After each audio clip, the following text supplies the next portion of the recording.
Hello दोस्तों, स्वागत है आपका हमारे channel movie inside bye Sunny पर। आज हम एक्सप्लेन करेंगे एक ऐसी लड़की की कहानी जिसकी ऑफिसर बनते ही उसे ऐसा स्टेशन संभालने को मिलता है जहां सिर्फ भूतों का ही राज था। तो चलिए कहानी शुरू करते हैं। कहानी की शुरुआत में हम कुछ लड़कियों को देखते हैं जो एक सैटेनिक कल्ट के मेंबर थे और वो सभी एक सुअर और एक लड़की की बलि चढ़ा देते हैं। वो ऐसा क्यों करते हैं हमें समझ नहीं आता। फिर सीन यहाँ शिफ्ट होता है और हम कैप्टन लॉरेन को देखते हैं जो उसी कल्ट के बारे में सोच रहा था जिसने 3 लड़कियों को एक सैटेनिक कल्ट से बचाया था, जिसकी वजह से न्यूज़पेपर में उसकी खबर छपी थी और इसी वजह से सभी ऑफिसर्स उसे प्रेज कर रहे थे।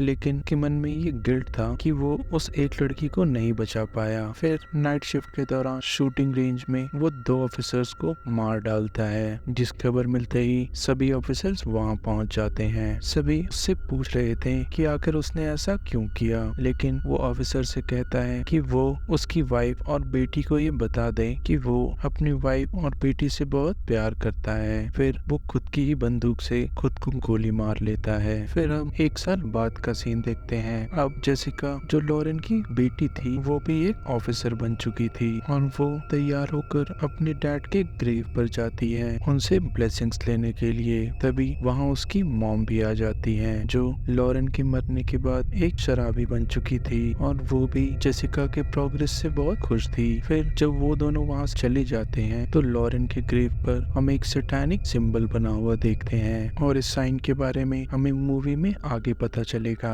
फिर जेसिका अपने स्टेशन पहुँचती है जो आज रात के बाद बंद हो जाएगा और जेसिका अपनी लास्ट शिफ्ट यही करने वाली थी। तभी जेसिका को वहाँ अपना सीनियर मिलता है जो काफी गुस्से में था। वो उसे पूरा स्टेशन दिखाता है। फिर वो अपना पर्सनल नंबर देके वहाँ से चला जाता है और वो जेसिका से ये भी कहता है तुम्हारे डैड ने मेरे 2 दोस्तों को मारा था। फिर जेसिका उस स्टेशन में अकेली रह जाती है। फिर जेसिका घूमते हुए लॉकर रूम में जाती है जहाँ उसे अपने डैड के लॉकर में ताला लगा हुआ मिलता है। तभी उसे बास्केटबॉल कोर्ट से कुछ आवाजें सुनाई देती है। वहाँ जाकर देखने पर उसे एक मरे हुए ऑफिसर की आत्मा दिखाई देती है, लेकिन लाइट जलाने पर वहाँ कोई नहीं था। फिर मेन गेट पर एक बूढ़ा आदमी नॉक करता है। ये और कोई नहीं उसी लड़की का बाप था जिसे लॉरेन नहीं बचा पाए थे। जेसिका उससे यहाँ आने का कारण पूछती है, लेकिन वो दरवाजे पे पेशाब करके भाग जाता है। फिर जेसिका अपने डैड के लॉकर को खोलने की कोशिश करती है। तभी स्टेशन में एक कॉल आता है जो उससे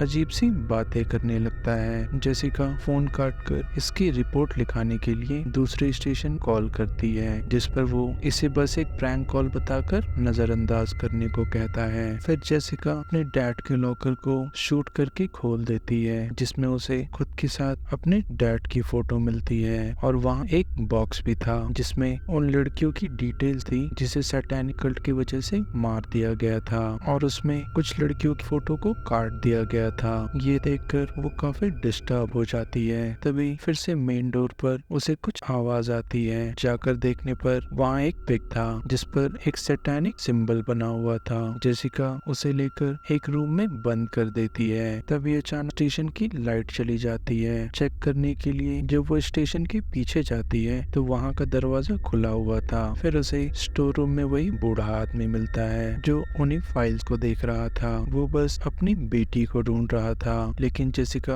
उसे गिरफ्तार करके एक रूम में लॉक करने जाती है। लेकिन अचानक उस रूम का दरवाजा बंद हो जाता है और वो उसके साथ उसी रूम में बंद हो जाती है। फिर जब वो टॉर्च उठाने जाती है तो टॉर्च खुद ब खुद ऊपर उठने लगता है और सडनली वहाँ उसे 3 लोग लटके हुए दिखाई देते हैं, जिसे देखकर उसकी हालत खराब हो जाती है और वो किसी भी तरह दरवाजा खोलकर रूम से बाहर चली जाती है। फिर वो ये सब बातें अपने ऑफिसर से कहती है, लेकिन ऑफिसर उसे डांट कर हिम्मत बनाए रखने को कहता है। फिर जेसिका को अपने डैड की फाइल में एक सैटेनिक कल्ट की कुछ डिटेल्स मिलते हैं। उसमें एक पेन ड्राइव भी था जिसे देखने के लिए वो अपनी कार से लैपटॉप लेने जाती है। तभी रास्ते पर कार से एक प्रोस्टिट्यूट को बाहर फेंक देता है। जेसिका उसकी मदद करने के लिए उसे स्टेशन में ले आती है। फिर जेसिका जब उसकी मरहम पट्टी कर रही थी तो वो उससे कहती है क्या तुम्हें पता है यहाँ पर क्या हुआ था, जिस पर जेसिका हैरान हो जाती है। वो लड़की जेसिका को बताती कहती है कि जिस रात वो कांड हुआ था उस दिन मैं यहीं पर थी और मेरे बगल वाले सेल में उन लोगों को रखा गया था जो एक सैटेनिक कल्ट चलाया करते थे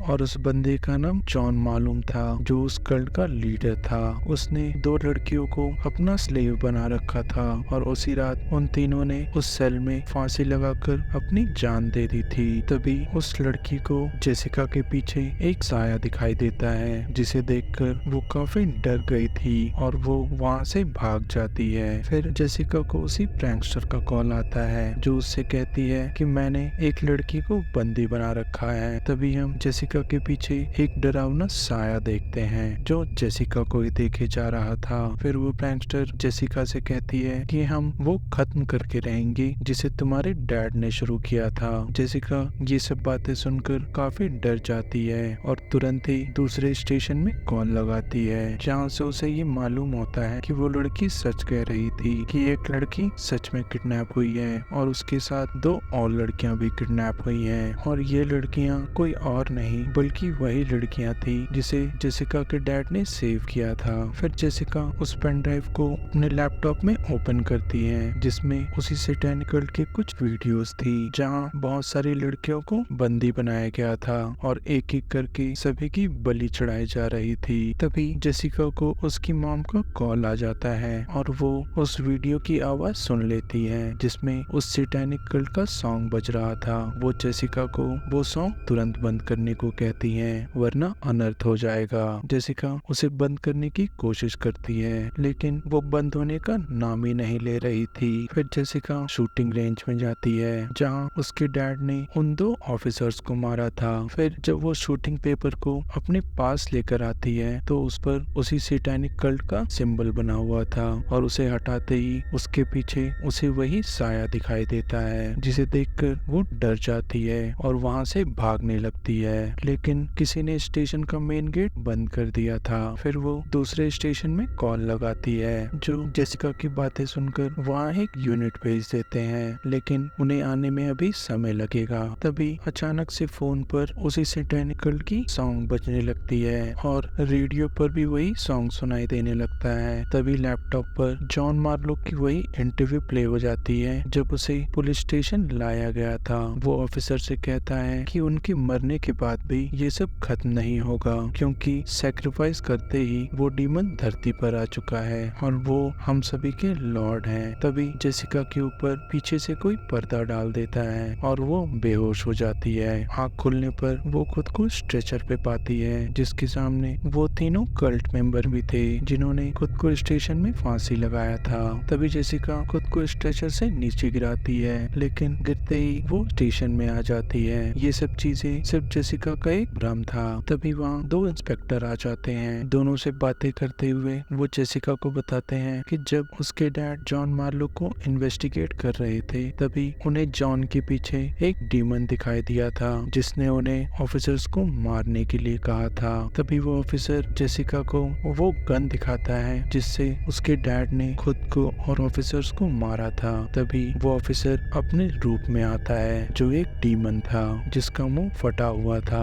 तभी जेसिका को और एक विजन आता है जिसमें उसे जॉन मालूम का एक विजन आता है जहाँ उसकी मॉम उस कल्ट की मेंबर थी और उसने बचपन में ही जेसिका को उस कल्ट का मेंबर बना दिया था। इन सब चीजों से जेसिका काफी परेशान हो जाती है। तभी लॉकर में बंद वो बूढ़ा आदमी चिल्लाने लगता है और जेसिका के दरवाजा खोलते ही वो स्टेशन से भाग जाता है। फिर जेसिका लैपटॉप में अपनी मॉम की कुछ वीडियोस देखने लगती है जिसमें उसकी मॉम उस कल्ट को छोड़ आई थी और उन्होंने लॉरेंस से शादी कर ली। तभी एक भयानक सा डीमन जेसिका के पीछे पड़ जाता है और जेसिका भागकर स्टेशन से बाहर चली आती है जहाँ उसकी मॉम आ चुकी थी। वो अपनी मॉम से कहती है कि उसे अब सब कुछ पता चल चुका है। जेसिका की मॉम उससे कहती है कि वो वहाँ से किसी कारण की वजह से भागी थी। जॉन मालूम ने तुम्हें मुझसे छीनने की कोशिश की थी, इसी वजह से मैं वहाँ से भाग गई क्योंकि मैं तुमसे बहुत प्यार करती हूँ। तभी जेसिका को कुछ आवाजें सुनाई देती है। जाकर देखने पर वहाँ एक लड़की ने एक लड़की को हॉस्टेज बना रखा था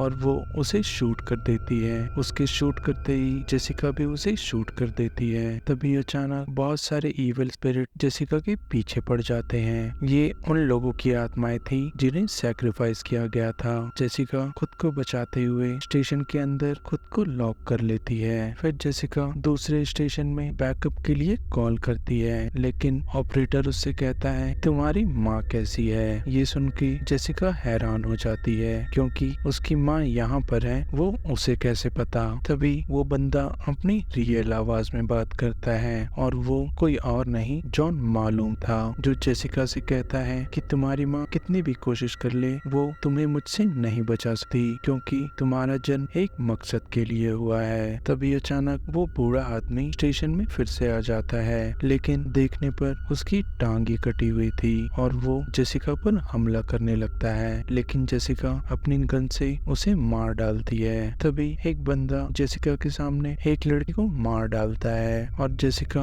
उसे शूट कर देती है और अचानक जेसिका को अपने फादर की आत्मा दिखाई देती है। जेसिका उनसे पूछती है कि उन्होंने उन ऑफिसर्स को क्यों मारा, जिस पर उसके डैड एक डिमोनिक आवाज में कहते हैं कि उनका मरना जरूरी था। और तभी एक इविल स्पिरिट जेसिका के पीछे पड़ जाती है और फिर से एक आदमी एक लड़की की बलि चढ़ा देता है, लेकिन जेसिका उसे भी नहीं बचा पाती। और जब उस लड़की का खून जेसिका के ऊपर पड़ता है तो उसे समझ आता है कि ये सैक्रिफाइस सच में हो रहे हैं और उन लड़कियों का किडनैप सच में हुआ है। तभी जेसिका को एक इविल एंटिटी दिखाई देती है जो उससे एक रूम में जाने का इशारा करती है। वहां जाकर देखने पर उसे एक गद्दी दिखाई देती है जिस पर कोई बैठा था और उसका मुंह ढका हुआ था। फिर जेसिका जब उसके मास्क को हटाती है तो वो कोई और नहीं जॉन मालूम था। तभी वहां पर उन्हें सैक्रिफाइस किए हुए लोगों की आत्माएं आ जाती हैं जो उस डीमन के लिए प्रेयर करने लगती हैं और फिर हम उस डीमन को देखते हैं जिसका चेहरा काफी भयानक था